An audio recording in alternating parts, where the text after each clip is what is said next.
नमस्कार दोस्तों, welcome back to KP vlogs. और आज का व्लॉग है माता वैष्णो देवी का, जो हम लोग निकले थे चॉपर से जाने के लिए। और हमने उसके लिए ली वंदे भारत ट्रेन, जो सुबह चलती है न्यू दिल्ली रेलवे स्टेशन से सुबह 6 बजे और आपको पहुंचा देगी दोपहर 2 बजे।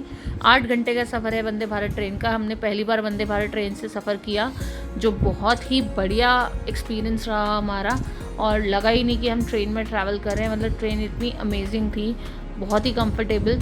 और सुबह का यहाँ पे जो टाइम था, ज़्यादा रश भी नहीं था रेलवे स्टेशन पे। हम लोगों ने टाइम से अपनी ट्रेन पकड़ ली थी। और यहाँ पे जाते के साथ पहले हमको सर्व होता है ब्रेकफास्ट। और ट्रेन्स पहले हमने जितनी भी ट्रैवल करी हैं थोड़ी सी अनहाइजीनिक और वही रहते, चाहे आप सेकंड क्लास में ट्रैवल करो चाहे फर्स्ट क्लास में। वॉशरूम्स वगैरह उतने अच्छे नहीं होते, बट वंदे भारत का मैं आपको रिव्यू दूंगी, बहुत ही अच्छा था। सबसे पहले हमें यहाँ पे मिला चाय और बिस्किट, और उसके बाद आपका लंच हमें यहाँ पे सर्व हुआ, जो काफ़ी अच्छा था, क्वालिटी वाइज काफ़ी अच्छा खाना था। उसके बाद हमने ट्रेन का जर्नी बहुत ही इंजॉय करा, बहुत अमेजिंग सफ़र रहा। इतना अच्छा सीनिक ब्यूटी हमने ट्रेन में इंजॉय करते हुए गए। हरे हरे खेत हमें शीशे से दिख रहे थे। और कटरा पहुँचते ही सबसे पहले हम लोग गए एक टेम्पल, जो ये था शिव जी का। तो कटरा में बेसिकली ज़्यादातर लोग जब जाते हैं तो सीधा वैष्णो देवी चले जाते हैं। ये वाला मंदिर जो है शिव जी का, काफ़ी लोगों ने एक्सप्लोर ही नहीं करा है, तो हमें भी नहीं पता था। बट हम जैसे ही कटरा से अपने होटल के लिए निकले तो वहाँ पे हमें एक ऑटो ड्राइवर ने बताया कि यहाँ पे देखने के लिए एक शिव जी का टेम्पल है, काफ़ी प्राचीन है। और इसमें भी थोड़ी चढ़ाई थी, मतलब ऐसे सीढ़ियाँ थी काफ़ी, और सीढ़ी चढ़ के फिर नीचे उतर के मंदिर था। और यहाँ पे एक छोटा सा झरना बह रहा था, और काफ़ी पुराना और प्राचीन मंदिर था, थोड़ी गुफा भी थी। और बोलते हैं कि इस मंदिर की काफ़ी मान्यता, और यहाँ पे बंदर बहुत थे।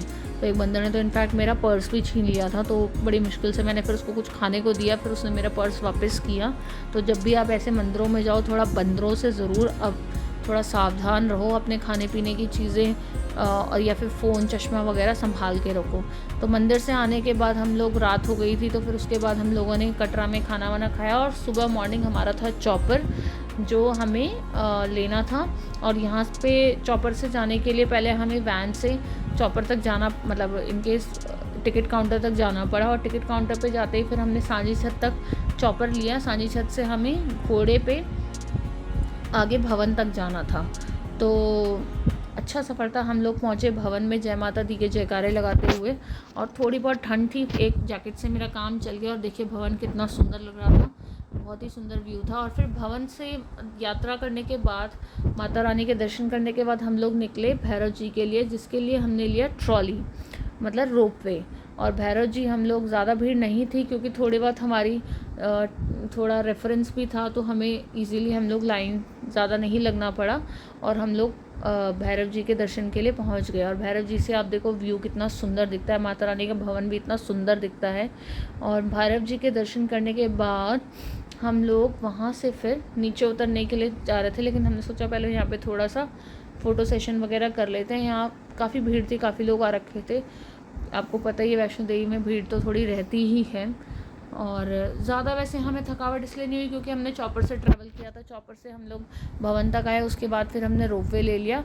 और फिर हमने यहाँ से सोचा कि हम रोपवे से जाने से अच्छा है कि हम डायरेक्टली यहीं से घोड़ा ले लें नीचे सांझी छत तक के लिए, क्योंकि हमारा वापसी भी था चॉपर से ही, तो हमें टाइमली वापस पहुंचना था। क्योंकि उन्होंने एक टाइम लिमिट दे रखा होता है कि इस टाइम तक आपको वापस आना है टिकट काउंटर तक, नहीं तो चॉपर आपको नहीं मिलेगा और आपको खुद से ही घोड़े से या पैदल वापस नीचे आना पड़ेगा कटरा तक। तो हम लोगों ने थोड़ा टाइम वेस्ट ना करते हुए जल्दी जल्दी से घोड़ा लेके हम लोग सांझी छत के लिए निकल पड़े। तो घोड़े का सफ़र भी अच्छा था, मतलब जो इनको खच्चर बोलते हैं। और ये था हमारा वैष्णो देवी का blog. Bye bye, take care.